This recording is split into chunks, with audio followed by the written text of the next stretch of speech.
YouTube channel Shri हरे नमः को like, share, subscribe करें।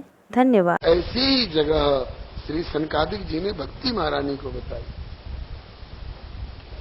भक्ति महारानी ने सभा पर दृष्टि डाली, सब वैष्णव ही थे। वैष्णवता दो तरह की होती है। पद्म पुराण का श्लोक है, द्विविधम वैष्णवम प्रोक्तम बाह्याभ्यंतर में च बाह्याभ्यंतर साम्यम यत् तद वैष्णव मुदार्थम बाह्यम तो शंख चक्राभ्याम आंतरम वीतरागता। बाहरी और आभ्यंतरिक, क्रियात्मिका और भावात्मिका, दोनों तरह की वैष्णवता, दोनों तरह की भक्ति संतुलित रूप में जिनके हृदय में विराजमान हो। वैष्णव की भी परिभाषा कई कई तरह की दी गई है। एक ही श्रीमन महाप्रभु गौरांग देव जी से कभी किसी ने पूछा, कार्य बोली वैष्णव, वैष्णव किसको बोलते हैं? तो कहते हैं कि जहार मुखे एक बार सुनी कृष्ण नाम से ही वैष्णव तार करियो सम्मान। एक बार भी जिसके मुख से भगवान नाम उच्चारण हो, कान में पड़ जाए, तुम्हारे समझने में वैष्णव है। वैष्णव नहीं होता तो इसके मुख से प्रभु का नाम निकलता ही नहीं। लेकिन ये थर्ड डिवीजन वाले वैष्णव हैं। और सेकंड डिवीजन वाले इससे ऊंचे बोले, जहार मुख कृष्ण नाम निरंतर जहार वदने, कृष्ण नाम निरंतर जहार वदने से ही वैष्णव श्रेष्ठ भज तार चरणे। एक बार नाम लेने वाले से ज्यादा श्रेष्ठ वो है जो निरंतर भगवान नाम उच्चारण करता रहता हो। और ये सेकंड डिविजनर है। और तीसरी बार किसी ने पूछा कि वैष्णव किसको कहते हैं, तो बोले कि जो निरंतर भगवान नाम लेता रहता हो, यह विशेषता तो हो ही, बल्कि बाह्य और आभ्यंतरिक वैष्णवता के सांचे में ऐसे संतुलित ढंग से ढला हुआ हो कि जहार दर्शने मुखे ऐसे कृष्ण नाम तार जानियो तुम्हें वैष्णव प्रधान। जिसके दर्शन मात्र से प्रभावित होकर के अन्य प्राणी भी कृष्ण कृष्ण को ही व्याघ्र नाचिते लगी लो, ऐसे को तार जानियो तुम्हें वैष्णव प्रधान। वो प्रधान वैष्णव, उत्तमोत्तम श्रेणी वाले, first class, first gold medalist Vaishnav. इनमें भी कई तरह की श्रेणियां होती हैं। आगे आप एकादश स्कंद में सुनेंगे। सर्वभूतेषु अपश्येत् भगवत भाव आत्मन भूतानि भगवत्यात्मन्येषु भागवतोत्तमः ईश्वरे तदधीनेषु बालिशेषु दुषत्सु च प्रेम मैत्री कृपोपेक्षाया करोत् समध्यमः अर्चायामेव हरे पूजामेव श्रद्धेयते नृतभक्तेषु सभक्त प्राकृत स्मृता। तो कहते हैं कि जिस किसी भी तरह से जिसमें वैष्णवता हो, हे भक्ति महारानी आप उनके हृदय में विराजमान होइए। ये श्री सनकादिक जी ने जो कहा, श्री भक्ति महारानी ने सभा पर दृष्टि डाली, सबके माथे पर तिलक था, सबके गले में कंठी थी, सबके हाथ में माला थी, सबके हाथ में सुमिरनी थी, सबकी जिह्वा पर प्रभु का नाम था। कहा कि तो सब वैष्णव ही है। कहा कि तो सबके हृदय में बैठो, अधिकस्य अधिकम फलम, सबके हृदय में बैठेंगे। तो भक्ति महारानी ने उतने रूप धारण करके सबके हृदय में विराजमान अपने को कर दिया। और जिनके जिनके हृदय में भक्ति महारानी विराजमान हो गई, सबके हृदय द्रवित हो गए, सबकी आंखों से प्रेमाश्रु की धारा चलने लग गई, सबके कंठ गदगद, सबके शरीर रोमांच कंटकित हो गए। अब इसकी प्रतिक्रिया देखिए। पहले तो नारद जी के ऊपर प्रतिक्रिया हुई। नारद जी ने कहा कि अभी कथा कहां शुरू हुई है, अभी तो कथा का महात्म्य हो रहा है। वारे श्रीमद् भागवत और वारे भागवती कथा कि अभी भागवती कथा शुरू नहीं हुई, श्रीमद् भागवत का महात्म्य वर्णित हो रहा है। और इतने ही में भक्ति ज्ञान वैराग्य का यह परिवर्तित स्वरूप में देख रहा हूं। कहा तो वृंदावन में इनको उठ के बैठने की ताकत नहीं थी, और कहा यहां नाचते हुए ननर्त मध्य त्रिकमेव तत्र भक्त्यादिका नाम नटवत तेजसाम, ये स्थिति आई गई। आप लोगों ने देखे होंगे ये वैद्यनाथ आयुर्वेद भवन, डाबर वाले, झंडू वाले अपनी अपनी दवाइयों का प्रचार करते हैं। दीवालों पर सब चित्र बनाते हैं, बीच में दवा का चित्र, एक तरफ में एक ऐसे व्यक्ति का चित्र, लगता है कि अब मरा तब मरा, और दूसरी तरफ में एक हृष्ट पुष्ट तंदुरुस्त और प्रसन्न चित्त व्यक्ति का चित्र। इधर बीमार का चित्र रहता है, उधर नीचे लिखा रहता है दवा सेवन से पहले, ये हालत। और इधर स्वस्थ का चित्र रहता है, लिखा रहता है दवा सेवन के बाद। क्या बुलंदी। उसी तरह से कथा सेवन के पहले की भक्ति ज्ञान वैराग्य का दर्शन किया था नारद जी ने। दुखी, उदास, क्षीण, जर्जर, मूर्छित। और वही कथा सेवन के बाद उसी भक्ति ज्ञान वैराग्य को देख रहा, तत्रिकम तरुणायते भक्ति सुतौ तो तरुणो गृहीत्वा प्रेमैक रूपा सहसा विरास। ऐसा नहीं कि किसी खास समय की घटना हो, नहीं होगी किसी खास समय की ऐतिहासिक घटना भी, इसमें संदेह वाली बात मत करिएगा। लेकिन आज भी हम लोगों के हृदय के भी किसी कोने में भगवान के द्वारा दिए हुए भक्ति ज्ञान वैराग्य वाले संस्कार प्रसुप्त रूप में, मूर्छित रूप में, जर्जर रूप में हैं, पड़े हुए। जब तक हम कथा के संपर्क में नहीं आए हैं, तब तक हमारे हृदय वाले ज्ञान भक्ति और वैराग्य भी प्रसुप्त और जर्जर और मूर्छित स्थिति में है, पड़े हुए किसी कोने में। कथा सुने, कथा सुनने के बाद ये लगता है कि साहब को भी कुछ मिल गया, हमारी हृदय वाली भक्ति पुष्ट हो गई, ज्ञान वैराग्य एकदम उठ के खड़े हो गए, तगड़े हो गए। अब नारद जी आंखें फाड़ फाड़ करके देख रहे हैं, ये वही भक्ति महारानी है जो माथे पर यूं करके रो रही थी वृंदावन में। ये वही ज्ञान और वैराग्य हैं जो यूं पड़े हुए थे अचेत। बोले हाँ जी वही है।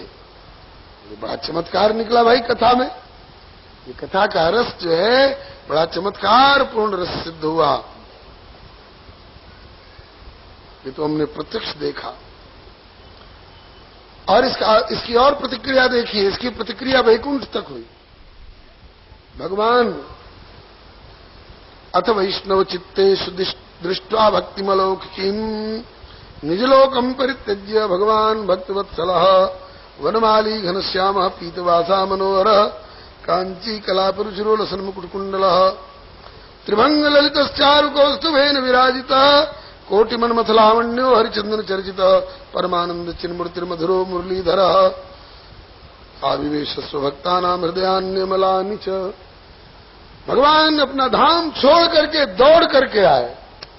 उस सभा में वैष्णवों की का जमघट और प्रत्येक के हृदय में भक्ति ज्ञान वैराग्य को देख करके भगवान से धाम में नहीं रहा गया, धाम से दौड़ करके आए। और जिनके जिनके हृदय में भक्ति देखी उनके उनके हृदय में भगवान अंतर्जामी रूप से तो पहले से भी थे, लेकिन अब तो सगुण साकार होकर के और प्रत्यक्ष विराजमान हो गए भक्ति महारानी के साथ गलबैयां दे करके। एक बार हमरे राम अयोध्या जा रहे थे, रास्ते में कहीं किसी स्टेशन पर गाड़ी बदलनी पड़ गई। वहां स्टेशन पर प्लेटफार्म पर बेंच पर बैठे हुए थे। एक सज्जन आए और मेरे पास बेंच पर बैठते हुए, मैं भी यहां बैठ जाऊंगा, बैठिए साहब। बोले कि आपको कहां जाना है, उन्होंने पूछा। हमने कहा श्री अवध। उन्होंने पूछा श्री अवध कहां है।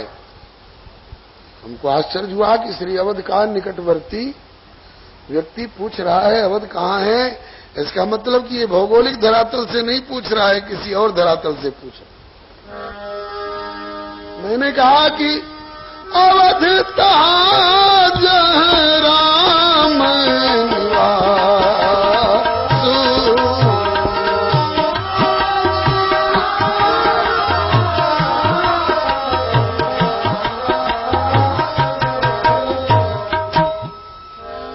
अवध कहां? अरे अवध वहां जहां राम जी का निवास है। आपका प्रश्न ऐसा ही है, दिन कहां? बोले तहीं दिवस जहानु प्रकाश।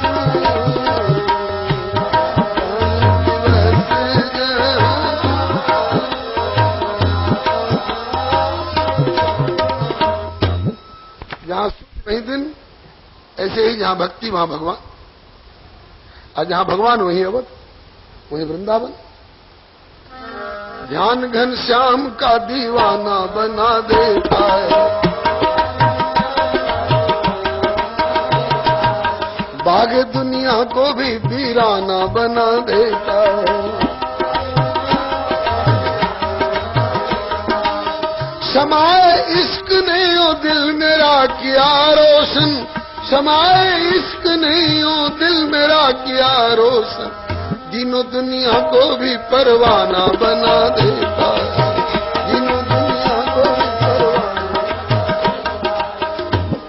अरे यार यहाँ क्या पड़े हो, चलो देखो कैसा मरकरी ट्यूबलाइट और झाड़ फानूस सजावट हो रही, तो क्या यहाँ अकेले में पड़े, तुम जाओ। आप नहीं जाओगे, काम नहीं जाते, क्यों नहीं जाओगे? बोले कि बिहार सांवले सरकार का मेरे दिल को ही, बिहार सांवले सरकार का मेरे दिल को ही, मेरे दिल को ही कभी गोकुल कभी बरसाना बना दे, कभी गोकुल कभी कभी गोकुल कभी बरसाना बना देता है, कभी गोकुल कभी गोकुल कभी बरसाना बना देता है, कभी अवध तहाँ जहाँ राम निवासु, अवध तहाँ कहीं दिवस जहाँ भानु प्रकाशु, कहीं दिवस। अथ वैष्णव चित्तेश दृष्टवा भक्तमलौक्यम, भगवान ने देखा कि अलौकिक की भक्ति इन वैष्णवों के हृदय में विराजमान है, तो निजलोकम परित्यज्य, अपना लोक छोड़ करके भगवान दौड़े आए और उनके हृदय में आकर के सगुण साकार रूप में विराजमान हो गए। भक्ति और भगवान दोनों जब सगुण साकार रूप में विराजमान हो गए, उन लोगों के आनंद आह्लाद का क्या कहना। बलिहारी उधर वैकुंठ के पार्षदों ने देखा, कहां दौड़े गए प्रभु, किसी पर संकट पड़ा है, बचाने जा रहे हैं, बोले ना, बड़े आनंद विभोर होकर के गए, चिंतित होकर नहीं गए। बोले कहां गए? बोले कहीं आनंदमयी गोष्ठी हो रही है। कौन सी गोष्ठी? बोले भागवत की कथा हो रही। और भागवत की कथा में वो आनंद की भगवान वैकुंठनाथ भी वैकुंठ छोड़ के दौड़े जा रहे, गोलोकनाथ गोलोक छोड़ के दौड़े जा रहे हैं। जब भगवान चले गए कथा में, सत्संग में, तभी तो कहते हैं ना हम बसामि वैकुंठे योगिना हृदय च मद्भक्ता यत्र गायन्ति तत्र तिष्ठामि नारद।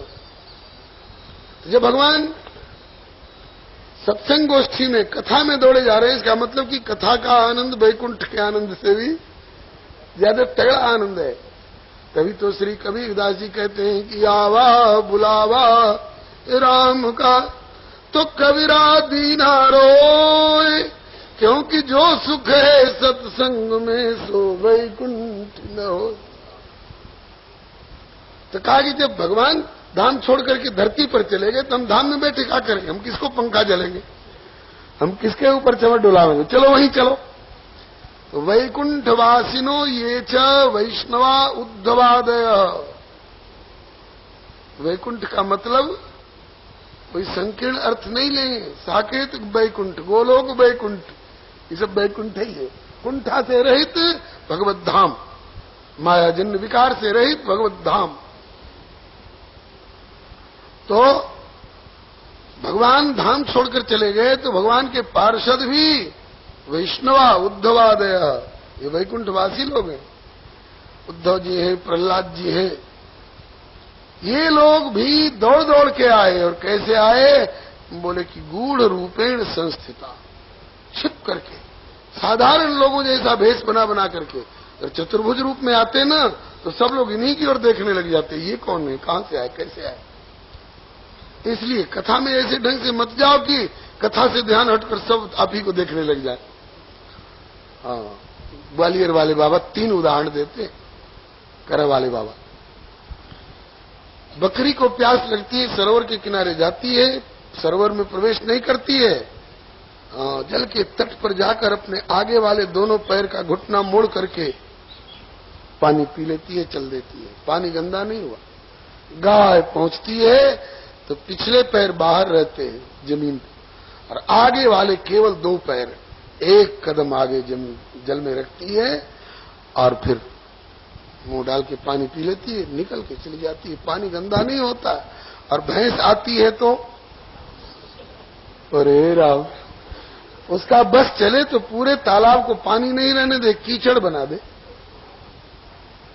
तो बाबा कहते हैं कि कथा में बकरी अथवा गाय की तरह आना चाहिए, भैंस की तरह नहीं आना चाहिए।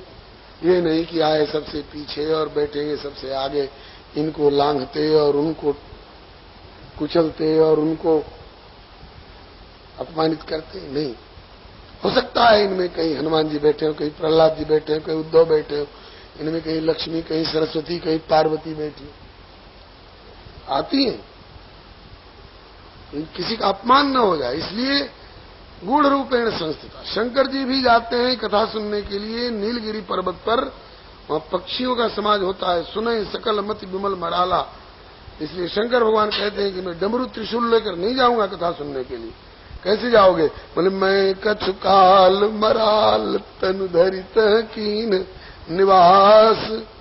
भले महामहिम ईश्वर है, लेकिन हम पक्षी का रूप धर करके उनके समाज में से कोई पहचानने न पावे, किसी का ध्यान कथा से हटकर मेरी और आकृष्ट न होने पावे। इसलिए तत्कथा श्रवणार्थम से गूढ़ रूपेण संस्थिता। जय जयकार मच गया। बोलो भक्तवत्सल भगवान की जय, श्री भक्ति महारानी की जय।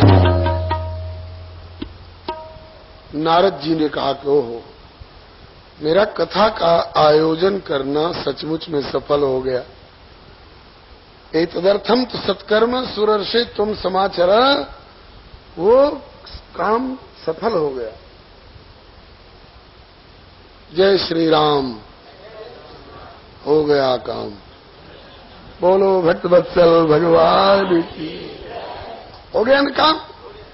क्या काम था?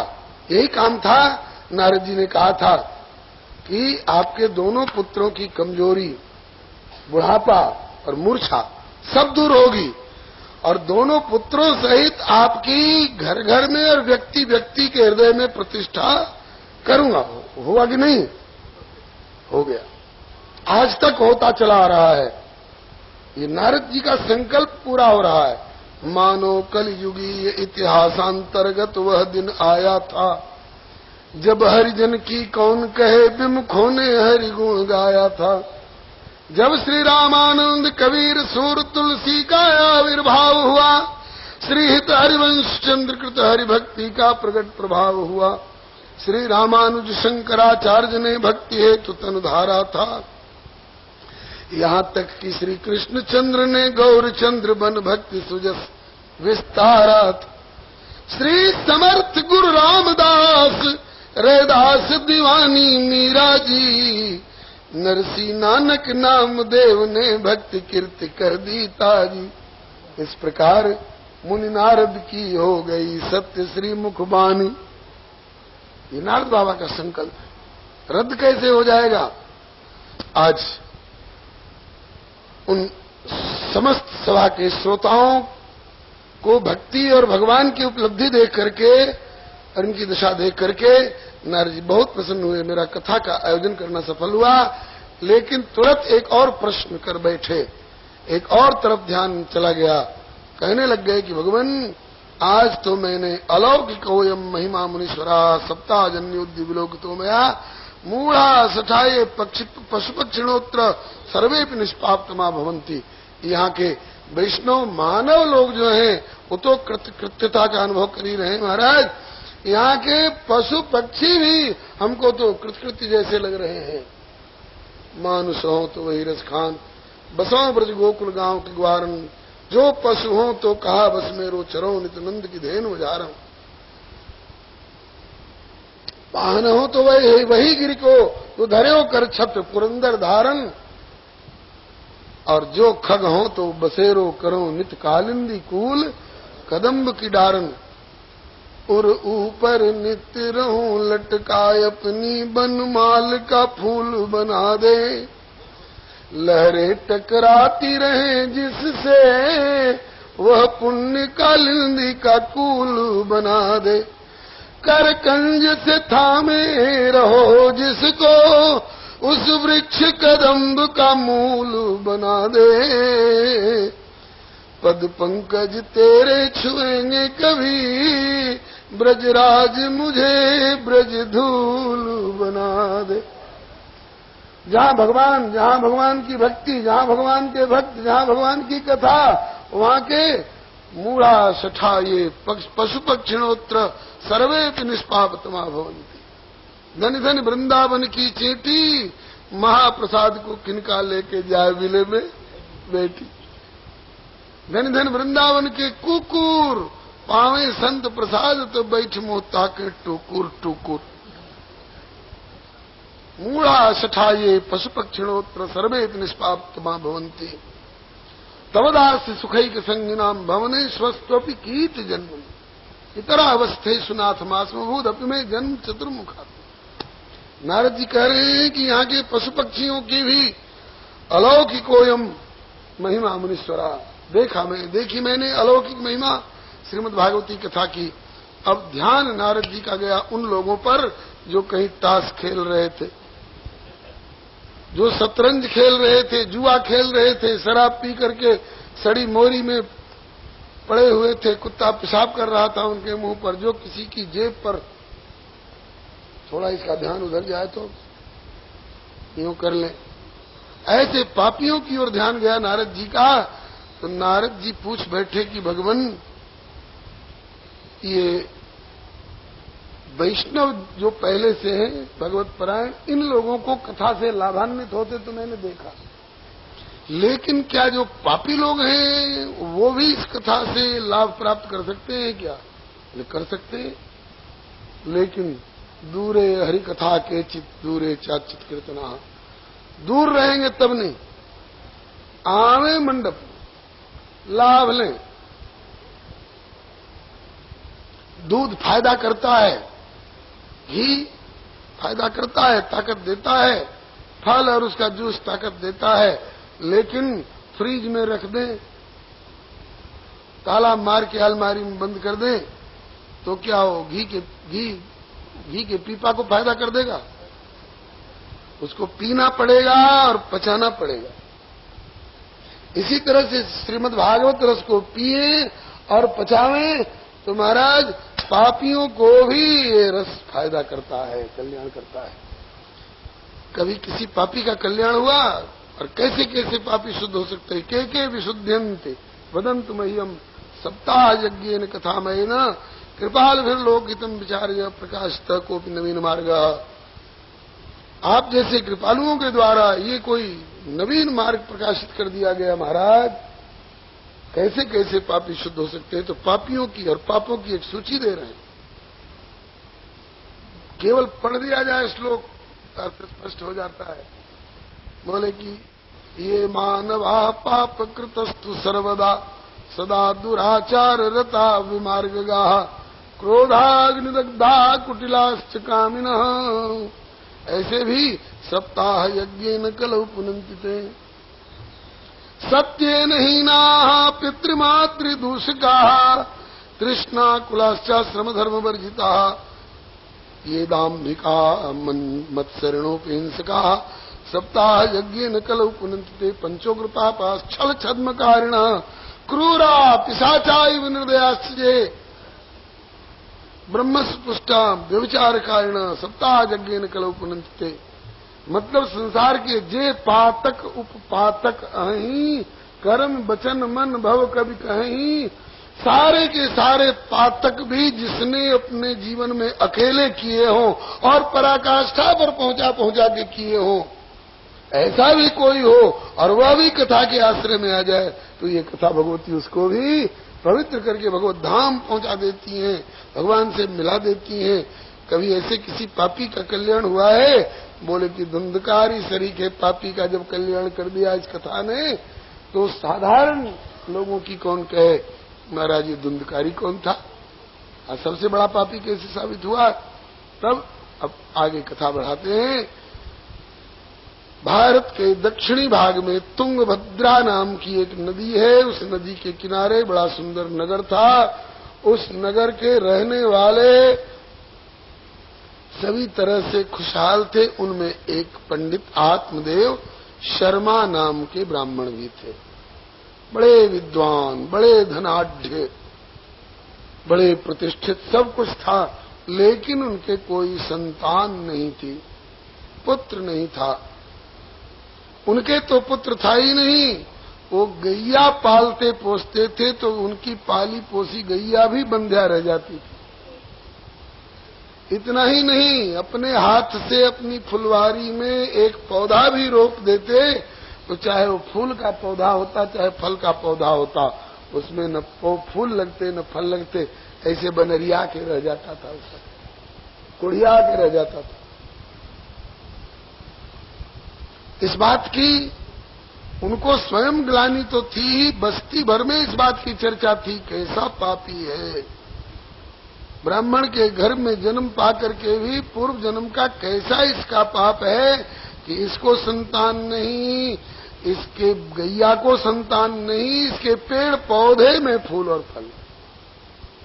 कोई कोई तो इतना तक कह देते थे कि ऐसे के हाथ का हम पानी भी पीना पसंद नहीं करते। इस बात से बड़ा दुख होता बेचारे को।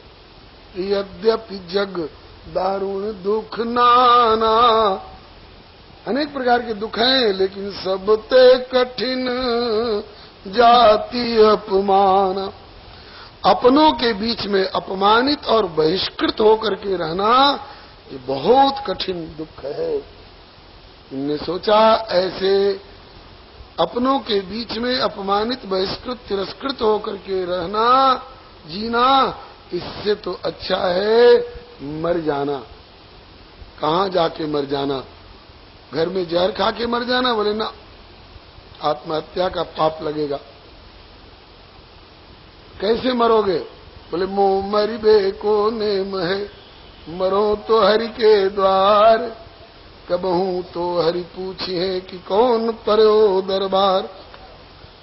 तो हरि कहाँ मिलेंगे? भगवंत इतनी जल्दी कहाँ मिलेंगे? अरे भगवंत नहीं मिलेंगे तो भगवंत के प्रतिनिधि संत तो मिलेंगे।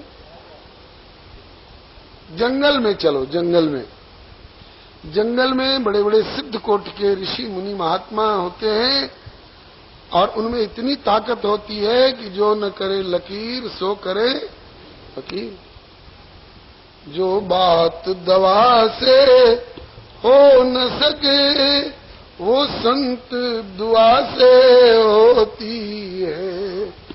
जब कामिल मुर्शिद मिलते हैं तब बात खुदा से होती है। सुनी आचरज करे जन कोई, सत्संगति महिमा नहीं गोई। मति की रति गति भूति भलाई, जब जही जतन जहां जही पाई। सो जानब सत्संग प्रभाव, लोकं वेद ज्ञान उपाऊ। इसलिए जंगल में चलो, या तो कोई साधु संत मिले सिद्ध कोटि के तो उनसे आशीर्वाद मांगूंगा, बाबा आशीर्वाद दो पुत्र हो जाए। और कदाचित संत नहीं मिले तो जंगली बाघ शेर मारेंगे थाप। ऐसे अपमानपूर्ण जीवन से छुटकारा मिल जाएगा, आत्महत्या का दोष भी नहीं लगेगा। यह सोच करके बेचारे जीवन से निराश जंगल में गए पंडित आत्मदेव शर्मा, और वहां सच संजोगवश भगवत प्रेरणा से मुहूर्ताद तत्रैव सन्यासी कश्चिदागतः, एक सन्यास जीवन वाले संत पधारे। उनको देखकर ब्राह्मण देवता को श्रद्धा हुई, उनके चरणों में जाकर के रोने लग गए। महात्मा ने पूछा, कथम रोदिषि विप्रत्तम काते चिंता बलीयसी। ब्राह्मण देव क्यों रो रहे हो, किस बात की चिंता है? बताए कि महाराज सब कुछ है, एक संतान नहीं। कहा कि संतान क्यों चाहते, पुत्र क्यों चाहते हो? कहा कि इसलिए कि संतान से लोक में सुख और परलोक में सद्गति मिलेगी। कहा कि पंडित हो, पढ़े लिखे हो, और ऐसी भ्रमात्मक बात करते हो। किसने तुमको बहका दिया कि संतान से सुख और संतान से सद्गति होती है? राजा सगर को 60,000 पुत्र थे। स्वयं अपने सुख और सद्गति का उन अभागों को ठिकाना नहीं, कपिल देव जी जैसे संत का अपमान करके राख की ढेरी बन गए। शरीर तो राख की ढेरी बन गया, आत्माएं उनकी भटक रही थी। वो तो धन्य भगीरथ जैसा वंशज उत्पन्न हुआ जो गंगा जी को ला करके उनका उद्धार कराया। नहीं तो पता नहीं कितने करोड़ों वर्षों तक, ये करोड़ों कल्पों तक वही पड़े रहते। तो 60,000 पुत्रों से क्या सुख और क्या सद्गति बेचारे सगर को प्राप्त हो सकती थी। धृतराष्ट्र जैसे नेत्रहीन पिता को दुर्योधन दुशासन सरीखे 100 पुत्र थे, लेकिन एक भी इस तरह के थे जो कि अपने पिता को लोक में सुख और परलोक में सद्गति दिला सकते नहीं। और शबरी और भीष्म पितामह, इन्होंने कितने संतान प्राप्त किए, कितने संतान उत्पन्न किए, लेकिन बिना संतान उत्पन्न किए भीष्म पितामह को और शबरी माता को जो गति प्राप्त हुई, जो सुख और सद्गति प्राप्त हुई, 1000-1000 बेटे वाले नहीं प्राप्त कर सकते। सुख चाहते हो तो सुख सागर भगवान का भजन करो, उनका चरणाश्रय लो। गति होगी राम गुण गाए से, गति होगी। YouTube चैनल श्री हरे नमः को लाइक, शेयर, सब्सक्राइब करें। धन्यवाद।